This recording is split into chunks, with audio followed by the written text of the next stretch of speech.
Berdasarkan asal datangnya rangsangan, gerak pada tumbuhan dibedakan menjadi 3, yaitu gerak endonom, gerak higroskopis, dan gerak esionom.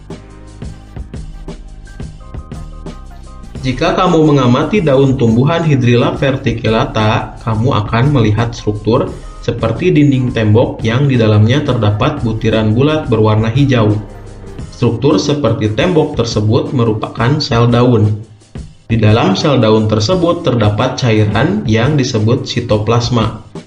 Dalam sitoplasma terdapat butiran bulat berwarna hijau yang disebut kloroplas. Jika kamu mengamati kloroplas tersebut secara cermat, kamu akan melihat kloroplas tersebut bergerak berkeliling atau berotasi di dalam sel yang disebut gerak siklosis. Pergerakan tersebut sebenarnya akibat dari pergerakan atau aliran sitoplasma dalam sel. Gerak ini terjadi secara spontan dan berasal dari dalam sel tumbuhan tersebut. Gerak yang terjadi akibat rangsangan yang berasal dari dalam sel atau tubuh tumbuhan disebut dengan gerak endonom. Ketika buah polong-polongan sudah tua, terjadi perubahan kadar air di dalam sel secara tidak merata. Akibatnya terjadi pengerutan bagian buah yang tidak merata. Pengerutan ini membuat buah polong menjadi terbuka. Membukanya buah polong tersebut merupakan salah satu contoh gerak higroskopis. Selain membukanya buah polong-polongan, contoh gerak higroskopis yaitu membukanya dinding sporangium atau kotak spora tumbuhan paku.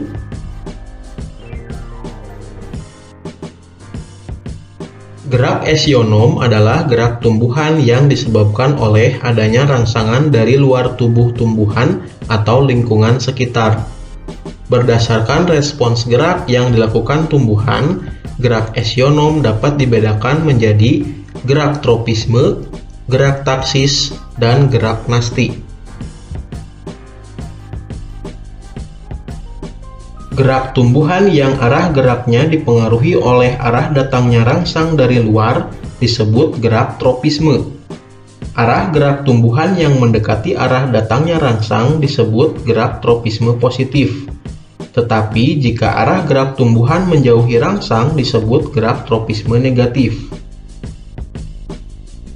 Jenis gerak tropisme yang dipengaruhi oleh rangsangan cahaya disebut dengan gerak fototropisme atau heliotropisme. Tumbuhan yang arah tumbuhnya mendekati sumber cahaya disebut fototropisme positif, sedangkan yang menjauhi cahaya disebut fototropisme negatif. Gerak akar yang menuju ke pusat bumi dan gerak batang yang menjauhi pusat bumi disebut geotropisme atau gravitropisme. Gerak akar menuju ke pusat bumi disebut geotropisme positif, sedangkan gerak batang yang menjauhi pusat bumi disebut geotropisme negatif. Selain tumbuh menuju pusat bumi, gerak pertumbuhan akar juga dipengaruhi oleh sumber air. Pertumbuhan akar menuju sumber air disebut gerak hidrotropisme. Gerak melilitnya sulur tumbuhan pada tempat rambatannya merupakan contoh gerak tigmotropisme. Gerakan buluh serbuk menuju sel telur dipengaruhi oleh zat gula atau zat kimia yang dikeluarkan oleh bakal buah. Gerak tropisme yang dipengaruhi oleh zat kimia disebut kemotropisme.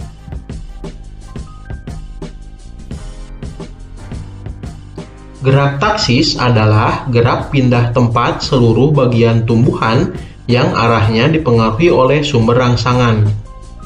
Euglena viridis merupakan organisme yang dapat dikelompokkan ke dalam algae atau protista mirip tumbuhan karena memiliki klorofil dan mampu melakukan fotosintesis. Dalam hidupnya, organisme tersebut membutuhkan cahaya. Oleh karena itu, Euglena viridis akan bergerak mendekati sumber cahaya. Namun, jika intensitas cahaya terlalu tinggi, Euglena viridis akan berusaha menghindar. Kemampuan berpindahnya Euglena viridis disebabkan oleh Organisme tersebut memiliki alat gerak berupa flagela dan reseptor cahaya. Pergerakan Eulena viridis ini disebut dengan gerak fototaksis. Contoh gerak taksis lainnya adalah gerakan spermatozoa tumbuhan lumut dan paku. Tumbuhan lumut dan paku bereproduksi secara seksual akan menghasilkan sel kelamin jantan yang disebut spermatozoid. Spermatozoid mampu bergerak menuju sel kelamin betina yang terdapat pada archegonium akibat tertarik oleh zat gula dan protein tertentu yang dihasilkan oleh archegonium. Pergerakan spermatozoid tersebut merupakan contoh gerak kemotaksis. Gerak kemotaksis adalah gerak taksis tumbuhan yang dipengaruhi oleh rangsangan berupa zat kimia. Gerak tumbuhan yang tidak dipengaruhi oleh arah datangnya rangsang disebut dengan gerak nasti. Berdasarkan jenis rangsangannya, gerak nasti dapat dibedakan menjadi beberapa jenis. Gerak pada daun putri malu akibat diberi getaran atau sentuhan disebut dengan seismonasti. Seismonasti adalah gerak nasti tumbuhan yang dipengaruhi oleh getaran atau sentuhan. Pada malam hari, daun tumbuhan bunga merak dan daun tumbuhan lamtoro akan menutup dan akan membuka saat siang hari. Pergerakan daun tumbuhan tersebut akibat adanya rangsangan berupa kondisi siang hari dan malam hari. Gerak yang demikian disebut dengan gerak niktinasti.